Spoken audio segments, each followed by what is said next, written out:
लोहाघाट में गरजे गुरिल्ले।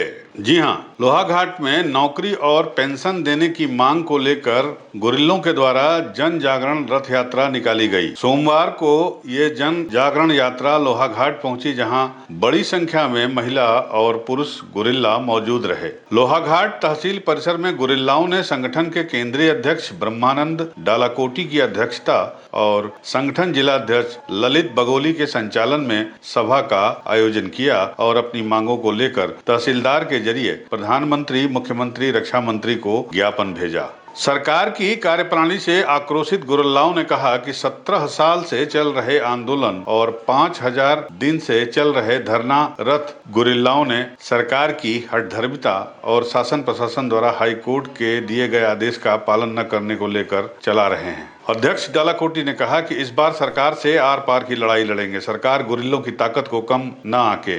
डालाकोटी ने कहा कि 9 अगस्त को करो या मरो की घोषणा की जाएगी। उन्होंने कहा कि अगर सरकार उनकी नौकरी और पेंशन देने की मांगे नहीं मानती है तो 2024 के लोकसभा चुनाव में भाजपा को सबक सिखाएंगे और इसके लिए गुरिल्ला गांव-गांव पैदल यात्रा करके सरकार की नाकामियों को जनता के बीच ले जाएंगे, ताकि इस सोई हुई सरकार को सबक सिखाया जा सके। उन्होंने कहा कि हाईकोर्ट के आदेश के बाद भी सरकार ने गुरिल्लाओं का सिर्फ सत्यापन करवाया है और आगे की कार्रवाई बाधित कर दी है। उन्होंने कहा सरकार हाईकोर्ट के आदेश का पालन करते हुए गुरिल्लाओं को नौकरी और पेंशन दे, जिसके लिए पिछले 17 सालों से वो आंदोलन कर रहे हैं। अन्यथा गुरिल्ला अपना आंदोलन और तेज करेंगे। उनके पास खोने के लिए कुछ नहीं बचा है। यात्रा के बाद लोकसभा और विधानसभा का घेराव करेंगे तथा भाजपा सरकार की ईंट से ईंट बजा देंगे, जिसके लिए गाँव-गाँव में अभियान चलाया जाएगा। हम लोगों को लंबा टाइम हो गया, 17 साल हो गया आंदोलन करते करते। ये सरकार लगातार हमें चूतिया बनाती आ रही है।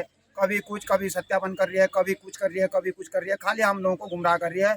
अब हम लोगों ने यह तय किया कि आगामी चुनाव में 2024 में जो चुनाव होगा उसमें गुरिल्ला लोग जो हैं सरकार को भी जिताएंगे और अपना हक किसी हाल में भी लेकर के रहेंगे। और उनने यह तय किया कि हमारे शरीर में जब तक जान है तब तक इस आंदोलन को छोड़ेंगे नहीं और अपना हक किसी हाल में भी लेते रहेंगे और सरकार को भी जताएंगे कि हम लोग क्या कर सकते हैं।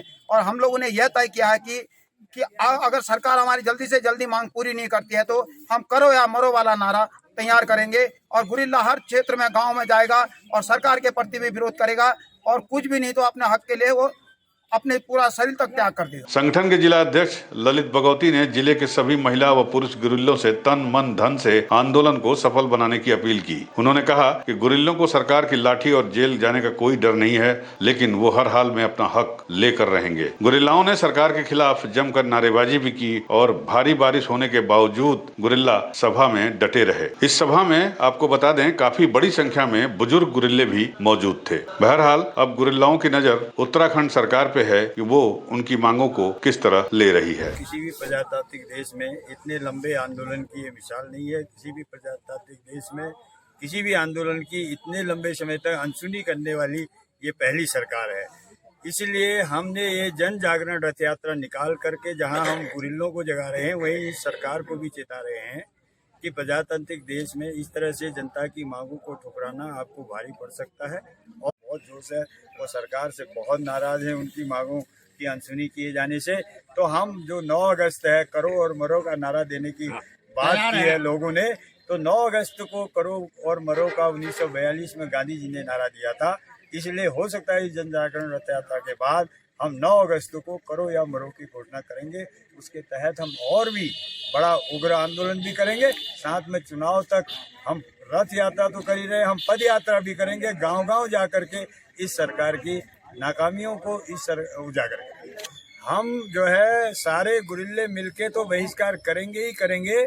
इनकी नाकामियों को बताते हुए हम रथ यात्रा के माध्यम से तो बता ही रहे हैं, गांव-गांव की पद यात्रा करके भी 9 अगस्त के बाद हम जो है इस बात को जनता के बीच भी जाएंगे कि वो भी जो है इस निकम्मी सरकार को हराने के लिए जो है तैयार रहे और वो करे, ऐसा प्रेरित करने की कोशिश करें। बिल्कुल आर और पार की लड़ाई है, ये बर्दाश्त की हदें हो गई हैं कि इस न्यायालय भी कहता है कि इनका काम होना चाहिए, मणिपुर की तरह ये भी हकदार हैं, लेकिन फिर भी ये सरकार नहीं मानती है। तो ये तो हमारे लिए अब करो और मरोवी वाली बात है। एक तो राइफल, 18 गन, ब्रेन गन और ये झाड़ी में निगरानी सब कुछ ने किया है और ऐसे भी किया। कितनी थी? 21 दिन की। कहाँ? ट्रेनिंग के लिए हमने यहाँ गढ़वाल है। गढ़वाल में ट्रेनिंग लिया? हाँ, ये यहाँ पौड़ी गढ़वाल है। 2 दिन दो दफे गए थे, मैं 2 दफे। एक बार कोसानी गए थे जंगल एक्सरसाइज में, 3 बार गए थे। तो कुछ नहीं, क्या देना चाहिए? हम वोट नहीं देंगे और क्या देंगे? वोट नहीं देंगे, लड़ेंगे और क्या लड़ेंगे? हमारा हक नहीं दे रहे करके। नाम क्या हो आपका? आनंदी देवी। कहाँ की रहने वाले हैं आप? हम कुमदेश की। लगे पड़े हैं। 98 सन में हमने भी ट्रेनिंग की थी पौड़ी गढ़वाल में। इतनी कठिन ट्रेनिंग की थी कि 1 महीना पूरी ट्रेनिंग करी। वहाँ से भी कुछ टेस्ट लेके निकल चुके थे। उस समय बोले कि जो लड़कियां टेस्ट में निकल चुकी हैं, कहीं कलकत्ता ले जाते हैं, कहीं बंगाल ले जाते हैं, तो आपका जल्द से जल्द काम हो जाएगा।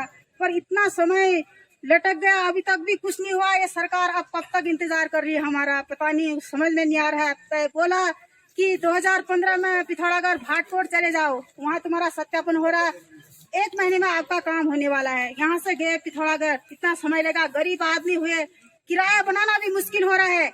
सरकार को क्या पता कि जनता को लेके हम इतने मुख्यमंत्री बने हैं, इतने मतलब ऐसी कोई भी बात बनी है तो जनता से लेके बनी है करके इनको कोई समझ में नहीं आ रहा है। फिर उसके बाद बोला कि चंपावत में हो रहा 15 साल के बाद। देखो यहाँ पर भी सत्यापन करने के लिए चंपावत गए, यहाँ भी सत्यापन किया, आप भी भटकाने में रहे। बगोली जी का बहुत बहुत स्वागत करती हूँ मैं आपका बीच में। तो यहाँ आप बोला कि नौ घाट आओ, यहाँ भी आ चुके हैं। घर का इतना काम पड़ा है हमारा, सरकार तो कोई सुन नहीं रही है।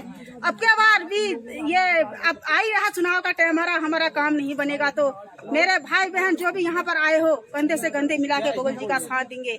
धन्यवाद, मैं इतना ही कहना चाह रही हूँ अभी। यूपी न्यूज़ 9 के लिए लोहाघाट से लक्ष्मण सिंह बिष्ट की रिपोर्ट।